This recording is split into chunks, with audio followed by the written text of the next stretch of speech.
Welcome back, ladies and gentlemen, to Max Talks Movies. We're gonna have a different type of video today. You're gonna give my genuine thoughts of last night's Oscar awards. I'm one of the biggest Oscar fans out there. I do a ballot every year. I cover them every year here for the channel. So I have a lot of input. I watch the whole show from start to finish. I have a lot of thoughts. So I was talking about the big story of the night, but also I want to talk about movies on this channel, not just the drama. I want to talk about who won. Was I happy with they won? My ballot results, all that. So let's get into it. Please, if you're new to the channel, subscribe, ring the bell. I do movie reviews, TV show reviews, streaming platform reviews, movie rankings. I've done live reviews for a lot of the movies covered in the Oscars. So I'll leave that link at the end of the video as well. Please like the video and comment down below. Let me know your thoughts on the Oscars. What did you want to win? Were you disappointed with the show? Do you like the show? Do you like the format? Just give me your genuine thoughts in the comments section down below. Let's start talking about the Oscars. So before we actually get into the awards, I want to go right away with the Will Smith, Chris Rock stuff to begin, because I just want to talk about movies the rest of the time. Completely shocked when I was watching it. I was pretty much dumbfounded, speechless for a good 30 minutes after it happened. I couldn't really, it was a shame because I was trying to get into the Questlove speech afterwards in memoriam, but I was just searching through Twitter. I wanted to see, was this a true thing that happened? Was it staged? Then you got the uncensored version. And you know, if you're living under a rock, Chris Rock was presenting documentary feature. He gave a couple of jokes about the married couples, and he made a joke about Jada Pinkett Smith's hair because it's bald and she has a actual like a real, I think it's like disease. I forgot what it's called, but she has a disease that she's been very public and open about. But the very personal personal sensitive matter for her. And Will Smith just did not take it. Walked up on stage, slapped him in the face, walked back down and said, "Keep your wife's name out of your effing mouth," twice to him. Second time was really, really angry. And then the speech kind of moved on the rest of the way. Chris Rock had to present. It was really awkward here in the United States. The feed was muted, edited down. So it was a crazy event. And the fact that we also knew that Will Smith later in the night would be giving a Best Actor speech became even more tense.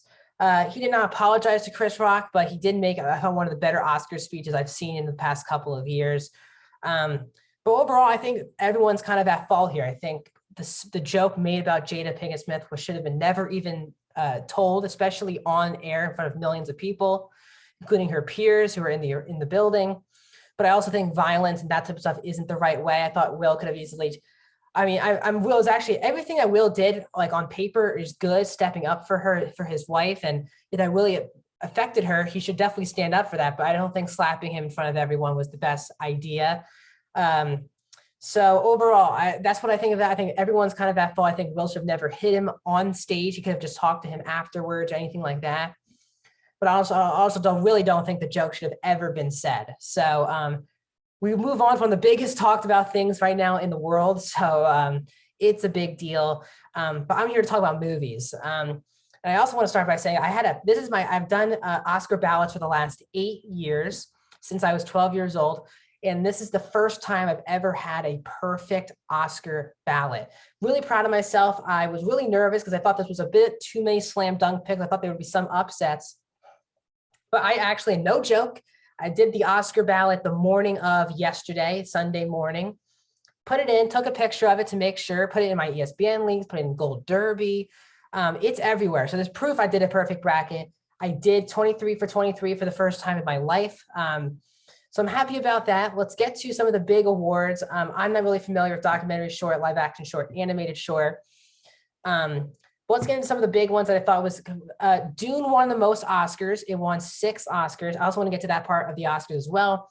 8 of the awards of the 23 were done an hour before the show. Starting at 7 o'clock, they were announcing awards in the arena as people were kind of filing in.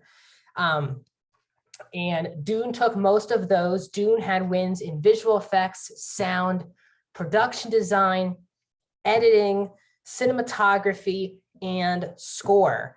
And Dune obviously was my favorite movie that was nominated this year in Best Picture. It doesn't win Best Picture.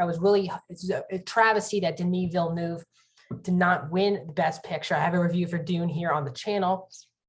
But yeah, it made sense for Dune to win all of these awards. Especially, it was weird seeing Hans Zimmer Hans Zimmer was not there, but score was not on the televised show. The ones that were not televised was visual effects went to Dune, sound went to Dune, Production design went to Dune. Makeup and hairstyling went to The Eyes of Tammy Faye. And then I believe the animated short, live action short, and documentary all went to the pre-show. So that was kind of weird, and I thought it could have made sense. I really was offended that all these people had to do this on the pre-show, and people were just finding out on Twitter, and the speeches were just highlight reeled into like 20 seconds. I thought that was disappointing. At least what they could have done is made the show shorter, but the show is still over 3 hours long, closing in on 4 hours. So I think that idea did not work out for ABC, and the idea of shortening the show, because it certainly did not do so. Let's get into some of the big ones. As I said, Cruella also won costume design. One of the bigger ones was No Time to Die, Billie Eilish's song, winning for Best Original Song.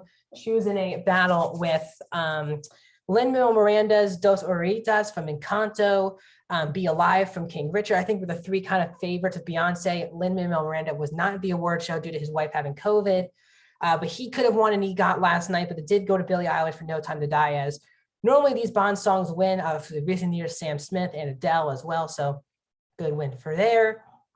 Summer of Soul won documentary feature, which that was a pretty highly, I'm not a documentary person, but I know that the race was tight between that, Flea, and if you're not familiar, Flea was nominated for documentary feature, international feature, and animated feature. First time a movie's been in those three categories in the same year. So, but Flea did not come away with any wins, but a lot of people highly recommend it.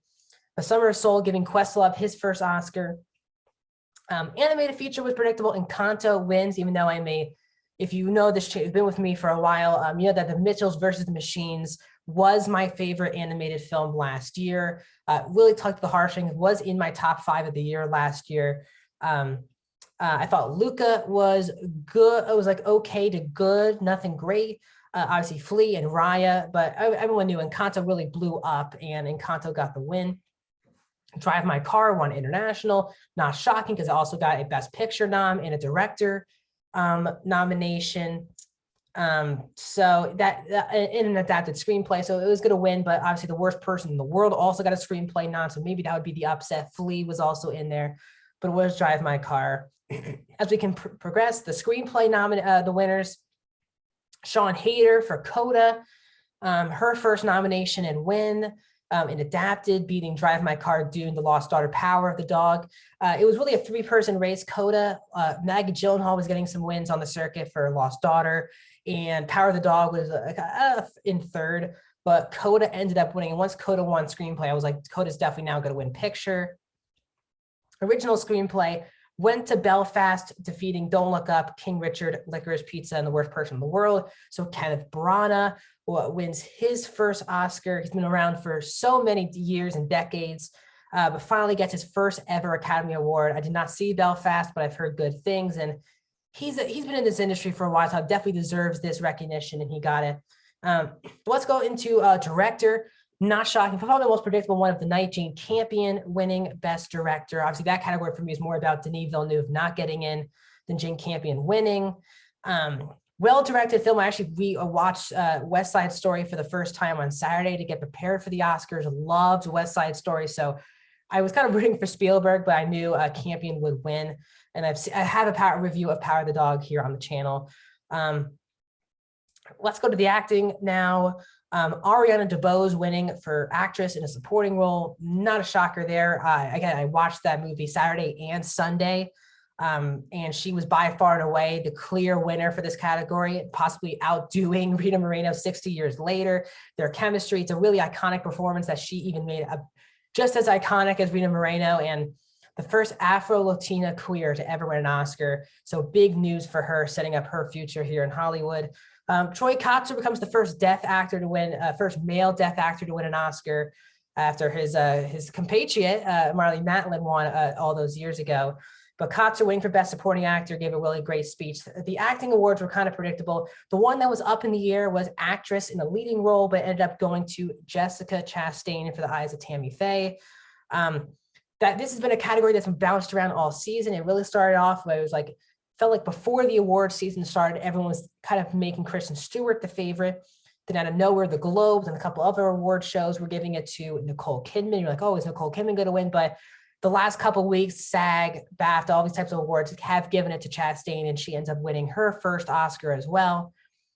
Will Smith, not shockingly, again, very predictable, winning Best Actor for King Richard. Great performance.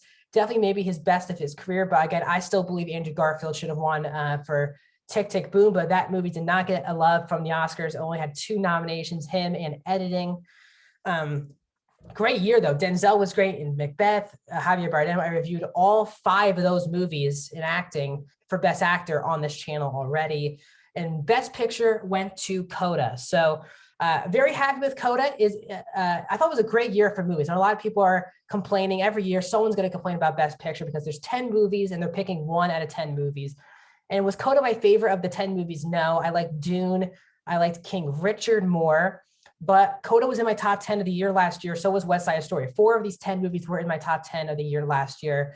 And I wanted Dune, but I knew Dune was going to win. So I'm really happy that this positive movie, a heartwarming movie, winning Best Picture.